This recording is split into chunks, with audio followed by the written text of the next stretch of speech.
The sound stopped again. That was the problem. The sound always stopped when it shoulda kept going, when the boys was just getting warmed up, when the choppers was still thirsty, and the shooters still had daka left in 'em. Gutsmash Iron Teeth stood in the middle of what used to be a Hume settlement, his chopper dripping red onto the ash, and watched the boss call the retreat. Again. Something was wrong with War Boss Skullcracker. Had been wrong for weeks now, maybe months. Hard to tell time when you ain't fighting proper. The days blur together when they ain't marked by good scraps. Back to the camp, Skullcracker bellowed from atop his battle wagon, his power claw raised not to strike but to signal withdrawal.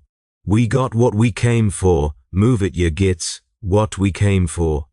Gutsmash spat a thick glob of fungal saliva onto a Hume corpse. We came for day fight. We came for day way. Not for dis. Not for taking a few buildings, crumping a few dozen soft bodies, then walking away like it was enough. It was never enough. They other boys shuffled past, grumbling but obedient. They followed the biggest, the strongest. That was the way, always had been. But Gutsmash found his feet stuck to the ground like they was rooted in the ash and blood. His arms still buzzed with the need to swing. His teeth ached to bite. His whole body screamed that the fight wasn't done, couldn't be done, not when there was still Humes running in the distance, still buildings standing, still a whole world out there waiting to burn. Oi, Iron Teeth! One of the boys, Snagit, grabbed his shoulder. Boss said move. Gutsmash shrugged off the hand hard enough to send Snagit stumbling. I heard him, but hearing and listening was two different things. The march back to A camp took 4 hours. 4 hours of trudging through mud and debris, past perfectly good targets, past Hume vehicles abandoned on DA roads, that nobody stopped DA loot proper, past a whole military outpost, that Skullcracker didn't even glance at. 4 hours of da itching getting worse, spreading from Gutsmashes. Arms tar his chest, tar his skull until it felt like something was gonna burst out of him if he didn't hit something soon. He punched a Gretchen when Day got back, just a small one, running underfoot with some scrap it was carrying. The little runt went flying into a pile of salvage, squeaking and bleeding. It helped, not much, but a little. Feelin' ornery, are ya? The voice came from behind. Gutsmash turned to find Bun Cruncher, one of the older knobs, watching him with that look. The look that said he saw something, the look that made Gutsmash's trigger finger twitch. I'm feeling like we shoulda kept going, Gutsmash said. There was more to crump. There's always more to crump.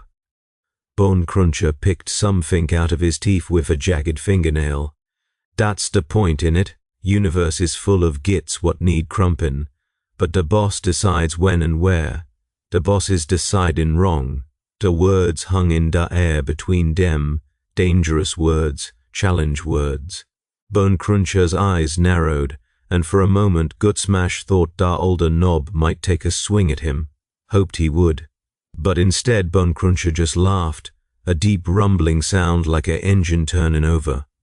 You got the itch bad, don't ya? The big itch. I remember when I had it like that. He shook his head. Take my advice, boy. Find something to hit that ain't gonna get you killed. The boss ain't gonna tolerate talk like that. Maybe the boss needs to hear talk like that. Bone Cruncher stopped laughing. His face went flat, unreadable. You think you're the first one to feel this way? To think Skullcracker's gone soft? He stepped closer. Close enough that Gutsmash could smell the old blood caked in his armor, the fungal rot of his breath. There was a Nuva boy, few months back. Grimgob his name was. Big lad, strong, thought the same things you're thinking. Know where he is now? Gutsmash waited. Skullcracker fed him tada squigs, bit by bit over 3 days. Made us all watch. Bone Cruncher's voice dropped low. The boss ain't soft. He's something else, something worse. And if you got any sense in that thick skull of yours, you'll shut your gob and wait it out." He walked away, leaving Gutsmash standing alone in the middle of the camp, the itch crawling under his skin like 1,000 tiny squigs. Wait it out. What did that even mean? Wait for what? For the boss to remember what it meant to be an orc? For the war to build back up on its own? For the universe to serve up a fight worth having on a silver plate? Orcs don't wait. Orcs go. Orcs fight. Orcs win or lose and then fight again. Waiting was for Yuva species. Waiting was for humies hiding in their bunkers, for Eldar plotting in their twisty ships, for Tau looking at their fancy screens. Waiting wasn't green, but here they was, waiting. Gutsmash spent the next few days doing what he was supposed to, fixing his gear, eating what the Gretchen scavenged, sitting in on the tactical briefings that Skullcracker held in his command tent, which was a nouveau weird thing, tactical briefings. Like they was Humie generals instead of proper orcs.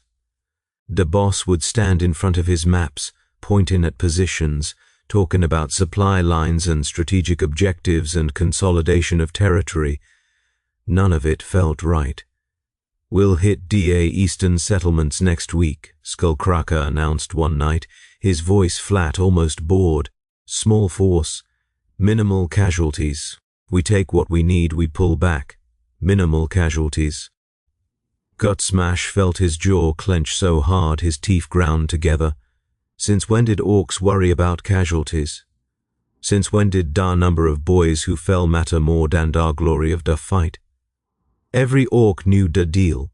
You fight, you maybe die, but you die doing what you was made for. That was the whole point. That was everything.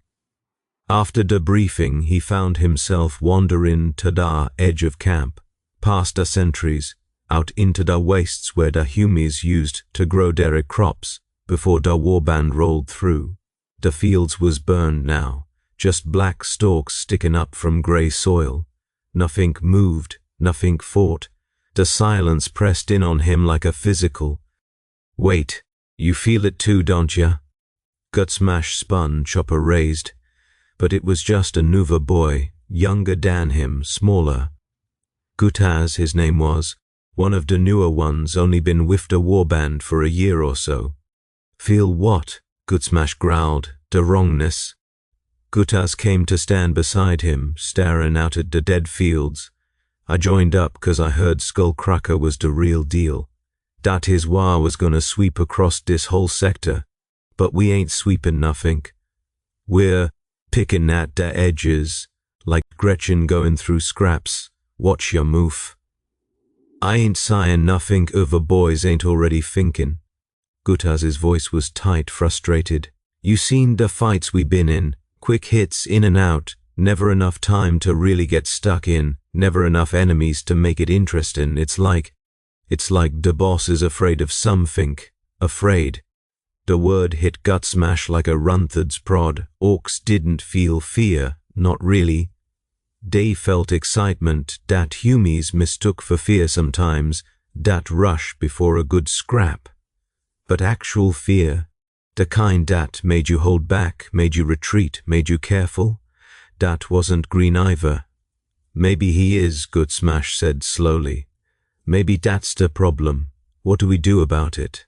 Their question sat between them, heavy wife implication. What did you do when the boss wasn't acting like a boss should? The answer was simple in theory.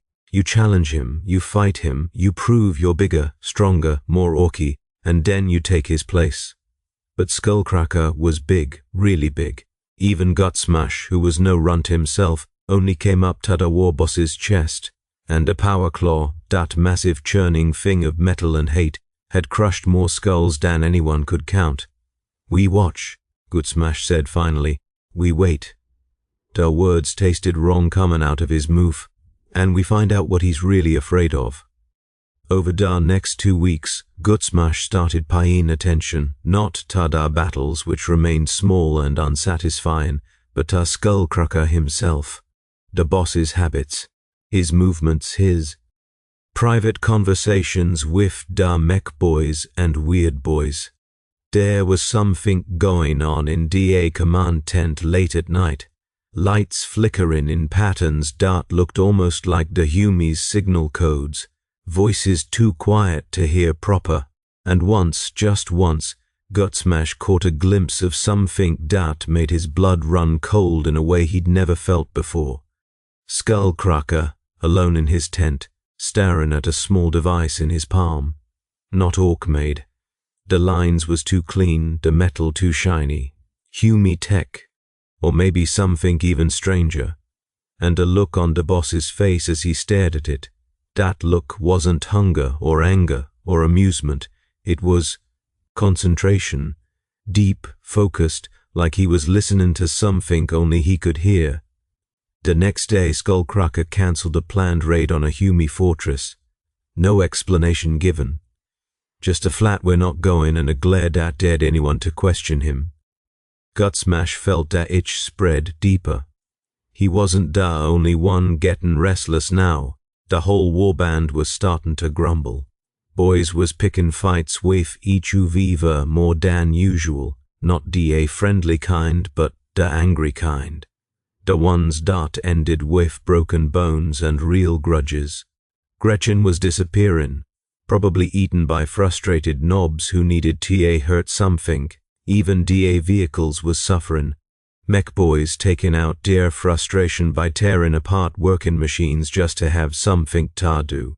A war that wasn't Waghin was a war dying. Something big is gonna break, Bone Cruncher muttered one night, sitting beside Gutsmash at a fire. The old knob had stopped avoiding him, maybe recognizing a kindred spirit in frustration. You can feel it in the air. The boys can't take much more of this. Then why ain't anyone doing anything? 'Cause everyone's waiting for someone else to go first. Bone Cruncher poked at the fire with a bone. That's how it always works. Nobody wants to be Grimgob, but eventually someone's gotta be. What if it's me? That question came out before Gutsmash could stop it. Bone Cruncher looked at him, really looked, for a long moment. Then you better be ready to win, the old knob said. 'Cause if you challenge and lose, it won't just be you what pays. It'll be everyone who agreed with you, everyone who stood beside you. Skullcracker will make an example that lasts for generations. He paused. And if you win, you better be ready for what comes after. What comes after is more war, more fighting. The way it should be, maybe. Bone Cruncher's voice was strange, almost sad. Or maybe you find out why the boss stopped in the first place, and maybe that answer's worse than the waiting. Before Gutsmash could ask what that meant, a shout went up from the edge of camp. Not an alarm exactly, more like excitement. Surprise. Boys was running toward DA western perimeter, weapons drawn but not in combat stance. Curious. Gutsmash followed, pushing through the crowd until he reached the front. A delegation had arrived. That was DA only word for it. 50 orcs, maybe more, marching in formation under a banner Gutsmash didn't recognize. At their head was a warboss almost as big as Skullcracker, covered in trophies and scars, with a massive chopper that crackled with energy. "I am Goroguts the Bloody," the stranger announced, his voice booming across the camp. "And I come to talk with your boss about the war that's coming." The war that's coming. Gutsmash felt something stir in his chest. Hope, actual hope. Maybe this was it.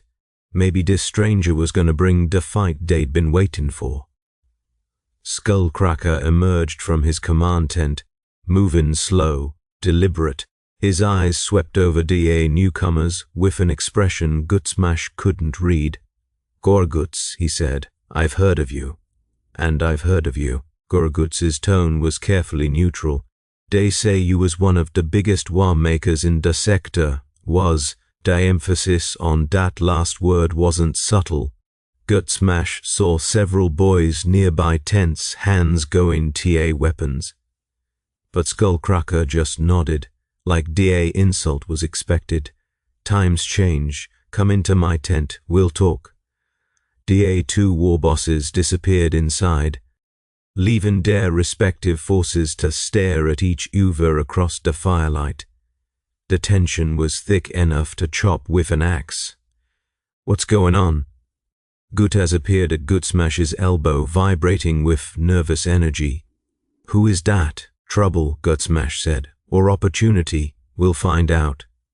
Dar meeting lasted hours, long enough for dar fires to burn down and dar moons to shift position in the sky, long enough for the boys on both sides to start relaxing, mingling, swapping stories of past battles.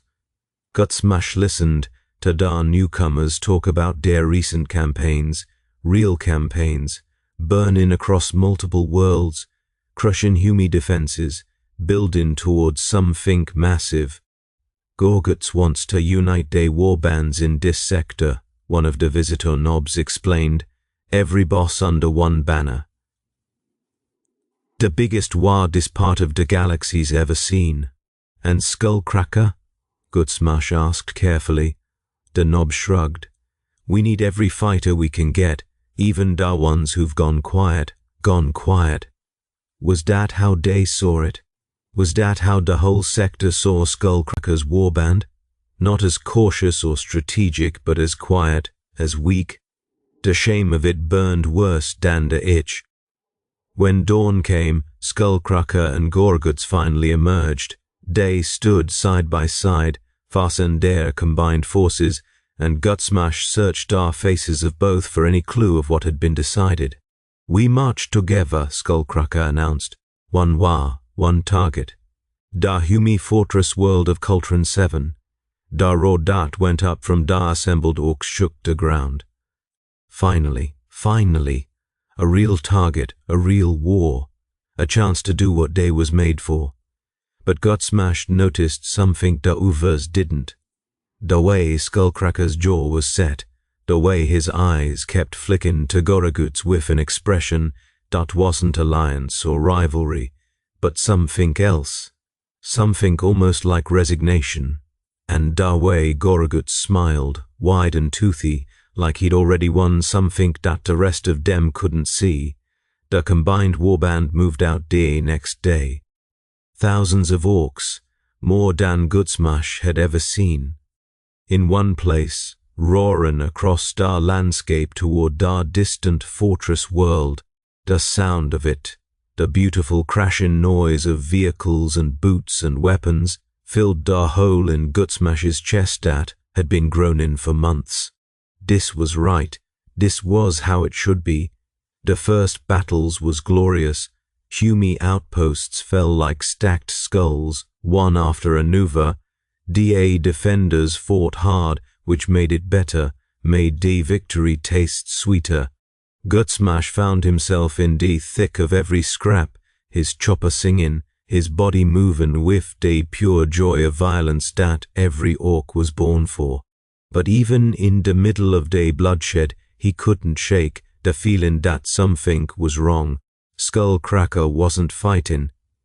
Oh, the boss went through the motions. He gave orders, moved troops, even killed a few Humies personally when they got too close to his position. But there was no fire in it, no joy. He fought like a Humie soldier, methodical and cold, not like an Ork who lived for the crunch of bone and a spray of blood, and he kept having private meetings with Gorguts.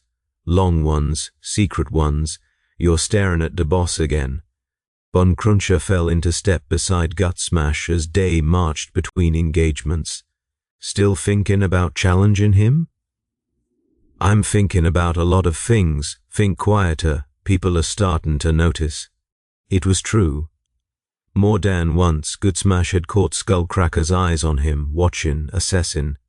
The boss knew he had a problem, a boy who questioned too much, who watched too close, who might be building towards something dangerous. But Skullcracker didn't do anything about it. Not a threat, not a beating, not even a public humiliation. He just watched. like he was waiting for Guardsman to make his move first. The breakthrough came on the 4th day of the campaign. Day was assaulting a Humi command post, a fortified bunker complex date-controlled communications for the whole region. Gorguts led the main attack while Skullcracker's forces hit the flanks. Standard tactics, boring but effective. Guardsman was in. Middle of carving through a squad of Humi soldiers when he saw it. A door, hidden behind a collapsed wall, led down into the earth, and standing in front of that door, waving his boys back, was Skullcracker himself. "Stay back," the boss bellowed. "This part's mine." He disappeared into the darkness below alone. Something in Guardsman's gut twisted. This was wrong. Bosses didn't go off alone in the middle of a fight. They led from the front, sure, but they had boys at their backs muscled to support them. Going alone was either suicide or something you didn't want witnesses for. Guardsman finished off Dahumi he was fighting with a savage twist of his chopper, then moved toward the hidden door. Nobody stopped him. Nobody was even watching. The battle had moved past this position, the sounds of fighting fading into the distance. The stairs down was narrow, barely wide enough for an orc his size. The walls was bare rockcrete, Humi construction, utilitarian and ugly. At the bottom, a corridor stretched into darkness, lit only by flickering emergency lumens, and there was voices, 2 of them. Guardsman crept closer, moving quiet as an orc could move until he could hear the words, "Can't keep doing this." That was Skullcracker. His voice was strange, strained, almost pleading. "The boys are gonna figure it out eventually. They're already suspicious. Your concerns are noted but irrelevant." The Uver voice was cold, flat, not Humi exactly but not orc either, something in between. "DA agreement stands. You deliver DA targets we specify, you maintain DA operational tempo we require, and your warband survives the culling." "Culling?" Skullcracker's voice dropped lower, dangerous. "You said nothing about no culling. Circumstances change. DA threat level has been reassessed. 40% of all orc forces in this sector must be eliminated to maintain strategic balance. Your cooperation ensures your warband falls into the remaining 60%. Silence. Heavy, horrible silence. Then Skullcracker spoke. Again, and there was something broken in his voice. Something Guardsman had never heard from any orc, let alone a war boss. "And if I refuse, if I tell you to zog off and go back to proper fighting, then your warband will be designated priority threat. The asset we've placed in Gorguts' inner circle will ensure your forces are positioned for maximum casualties in the coming engagements. You will be eliminated, and a more cooperative leader will be installed." Guardsman felt his world tilt. Skullcracker wasn't afraid of fighting. He was afraid of something else. Something that had him by the throat, controlling him, making him hold back when every instinct screamed to push forward. Something that was playing the orcs against each Uviva like pieces on a game board. And Gorguts was part of it too. Or at least, there was something inside Gorguts' warband that was part of it. "DA next target is Hive Primus," the cold voice continued. "You will assault DA southern districts while Gorguts hits DA industrial zones. Your casualties are projected at 32%. Acceptable losses for DA strategic objective." "Acceptable TA who?" Skullcracker snarled. "To us. Do you require a reminder of what happens to those who break their agreements?" A sound, wet, painful, and then Skullcracker screaming, really screaming, in a way that made Guardsman's blood freeze. He should run. He should get out of here, forget what he heard, go back to the fight and pretend everything was normal. but his feet was moving forward instead of back. His hand was raising his chopper. His chest was filling with a rage so pure and hot it burned away the fear. Whatever was in that room, whatever had its claws in Skullcracker, whatever was treating Dewar like a tool to be used and discarded, it was about to find out what happened when you pushed an orc too far. He burst through the door. The room was small, bare, lit by a single harsh lumen. Skullcracker was on his knees, clutching his head, black ichor leaking from his eyes and ears, and, standing over him, tall and thin and wrong in every possible way, was something that looked like an orc but wasn't. Its skin was grey, stretched too tight over bones that bent in angles that shouldn't exist. Its eyes was holes, pure darkness, and when it turned to look at Gutsmash, he felt those eyes reaching into his skull, trying to grab something inside him. "Ah," it said, with that same cold flat voice. "An anomaly. Interesting. What the zog are you?" Gutsmash raised his chopper, fighting the pressure in his head. "What did you do, the boss? Your species designation is irrelevant to our operations.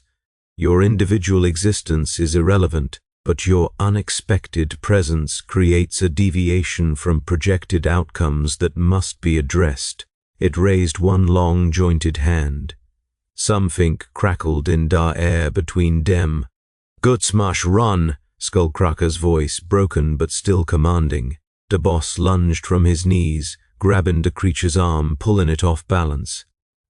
The crackling energy discharged into the ceiling, bringing chunks of rockcrete raining down. Gutsmash didn't run. He charged. His chopper caught the creature across the chest, bitten deep into that grey flesh.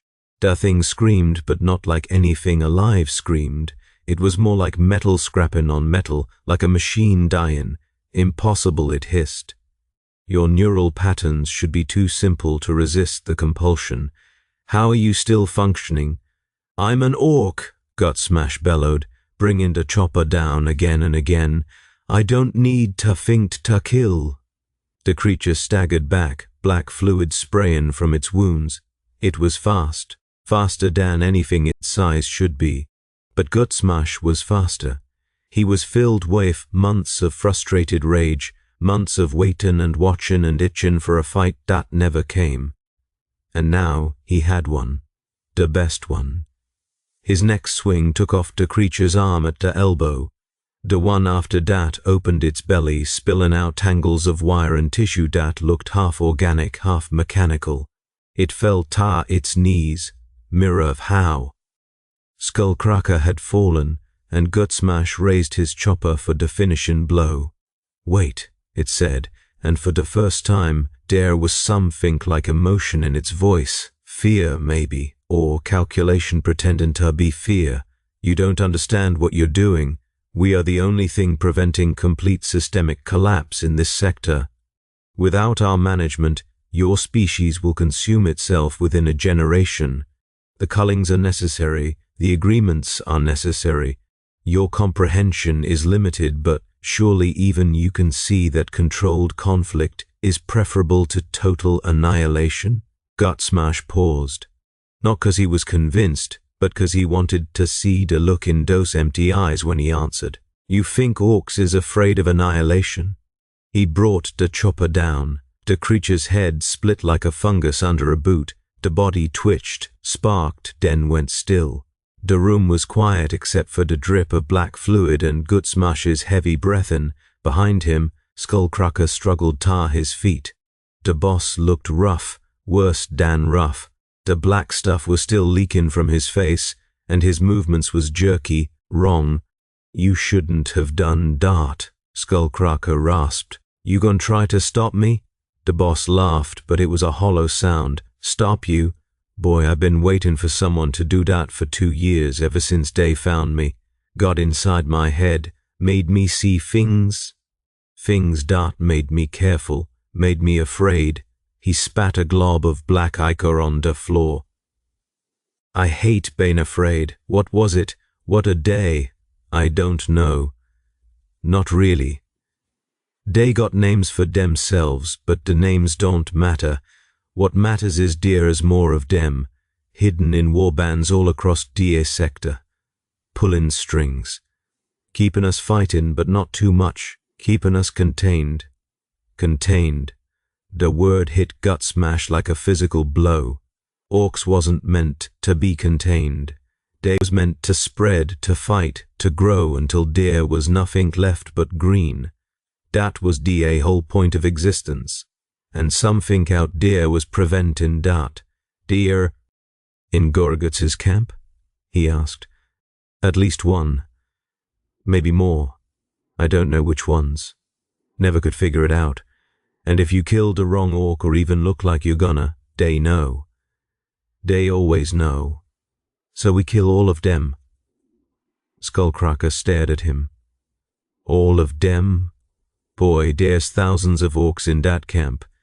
You gonna murder everyone on the chance some might be controlled, if that's what it takes. Gutsmash meant it. He could feel the certainty burning in his chest, hot and clean. If there's things out there trying to cage us, to manage us like livestock, then everything changes. Everything. The war ain't just about finding fights no more. It's about freedom. Orc freedom. The word felt strange in his mouth. He'd never thought about freedom before. Never needed to. But now, knowing what he knew, it was the only thing that mattered. You're insane, Skullcracker said, but he was smiling. A real smile, the first one Gutsmash had seen on the boss since maybe ever. I like that. So what do? We go back to the camp. We tell the boys what we found. Not all of it, just enough. And then we start a different kind of war. Skullcracker picked up his power claw from where it had fallen, testing the grip, flexing the metal fingers. One that hunts the hunters. They emerged from the bunker to find the battle over. Gorguts's forces had taken the command post, and Orks was celebrating in the way they always did, with violence and noise and chaos. But to Gutsmash's eyes, everything looked different now. Every orc was a potential enemy or ally. Every shadow could hide a nuva of those grey creatures. Bone Cruncher found them before they'd gotten 50 feet from the hidden door. The old knob took one look at Skullcracker's battered face and Gutsmash's blood-soaked chopper and nodded slowly. You found it then? You knew? Gutsmash snarled. I suspected. Been suspecting for a while. Bone Cruncher's voice was tired. Why do you think I told you about Grimgob? He found something too. Asked too many questions. The boss had. To make it look good, or they would have known we was onto them. Gutsmash turned to Skullcracker, anger flashing hot. You fed one of your own boys to the squigs to keep your secret? I fed him to the squigs because it was that or watched the whole warband get slaughtered, Skullcracker snapped. You think I wanted any of this? You think I like being a puppet? Grimgob was gonna blow everything open before we was ready, before I had a plan. Do you have a plan now? The boss and the old knob exchanged a look. We're working on one, Bone Cruncher said. More of us than you think have figured things out. Not the whole picture, but enough to know something's wrong. The trick is finding each UV wife out, tipping off the watchers. And the thing in Gorguts's camp, that's the next step. Skullcracker's eyes was hard now, focused. More like the warboss Gutsmash had always wanted him to be. We gotta find it, identify it. And then, when the time is right, we gut it in every UV one we can find. The sound of approaching footsteps made them all tense. A runner, one of Gorguts's boys, came bounding up with news. Gorguts wants to see both warbosses. Big feast tonight. Planning the next push. Skullcracker nodded, his face sliding back into that careful neutral mask. Tell him we'll be there. The runner bounded off. Gutsmash watched him go, wondering if that simple-looking orc was one of them, one of Da watched, one of DR controllers. Tonight, Skullcracker murmured, at the feast. Stay close to me, watch everyone, and if I give the signal... What signal? The boss grinned, showing every one of his metal teeth. You'll know it when you see it. It's gonna be the most orky thing I've done in years. The feast was massive. Thousands of orcs crammed into a clearing between wrecked Hume buildings, eating roasted meat and fungus beer, bragging about kills and injuries and trophies. Normally, Gutsmash would have lost himself in it.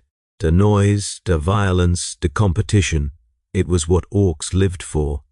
But tonight, he couldn't relax. His eyes kept moving, searching faces, looking for that subtle wrongness, that marked dark creatures. He found it in DA third hour.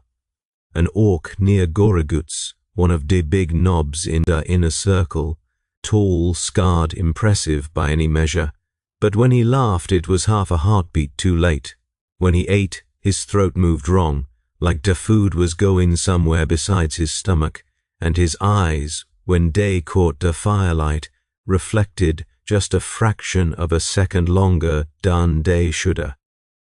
Gutsmash caught Skullcracker's gaze across the fire and nodded slightly toward the knob. The boss's expression didn't change, but his hand moved to rest on his power claw, and then everything happened at once. Gorguts stood, raising his chopper for a toast. Tadawa, he bellowed. And Tar Alliance, may the blood never stop flowing.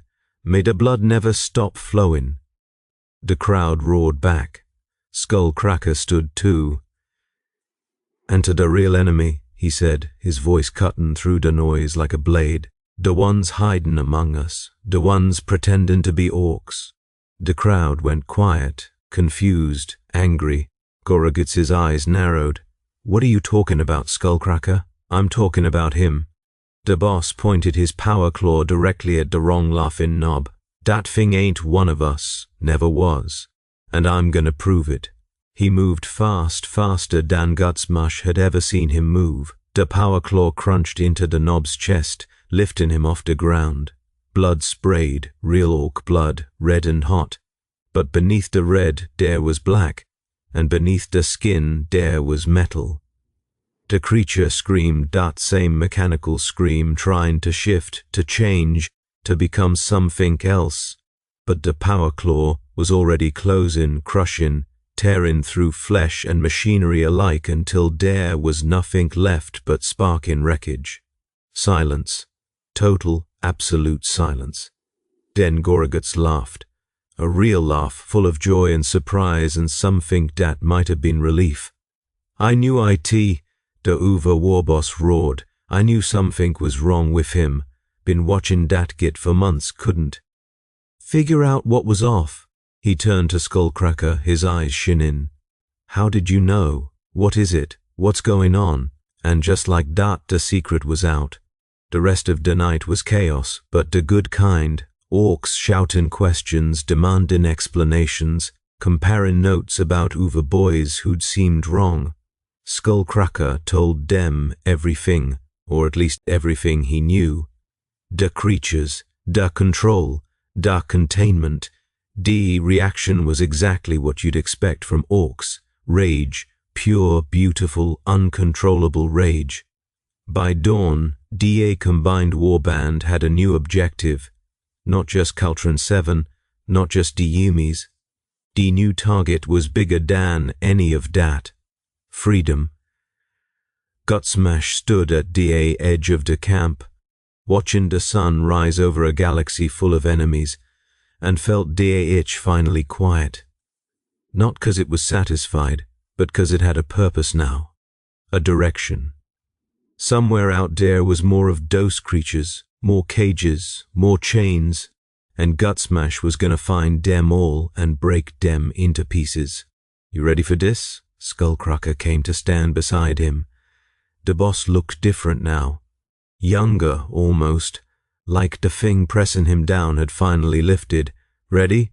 Gutsmash grinned, showing his iron teeth. Boss, I've been ready my whole life. I just didn't know what for. And now I know. He raised his chopper to the rising sun. Now we showed the whole galaxy what happens when you try to cage an orc. The war roared behind him, thousands of voices joining into one. Not just a war cry now, a promise, a threat. The itch was still there, deep in Gutsmash's bones. It would always be there, but for the first time it felt like exactly what it was supposed to be. The call to fight, the reason to exist, and the knowledge that somewhere out there, something was about to learn the hard way why you never ever try to put a leash on an orc. The march toward Caltron 7 continued, but everything was different now. Boys who'd been grumbling were shouting with excitement. Vehicles that had been neglected was getting extra care, extra daka, extra armor. The whole warband moved with a energy that hadn't been there before, and at the front leading the charge was two war bosses side by side. Skullcracker and Gorguts, rivals turned allies, united by something bigger than territory or trophies. Gutsmash marched right behind them, his chopper clean and sharp, his mind clearer than it had ever been. The war he wanted was finally here. And it was gonna be glorious.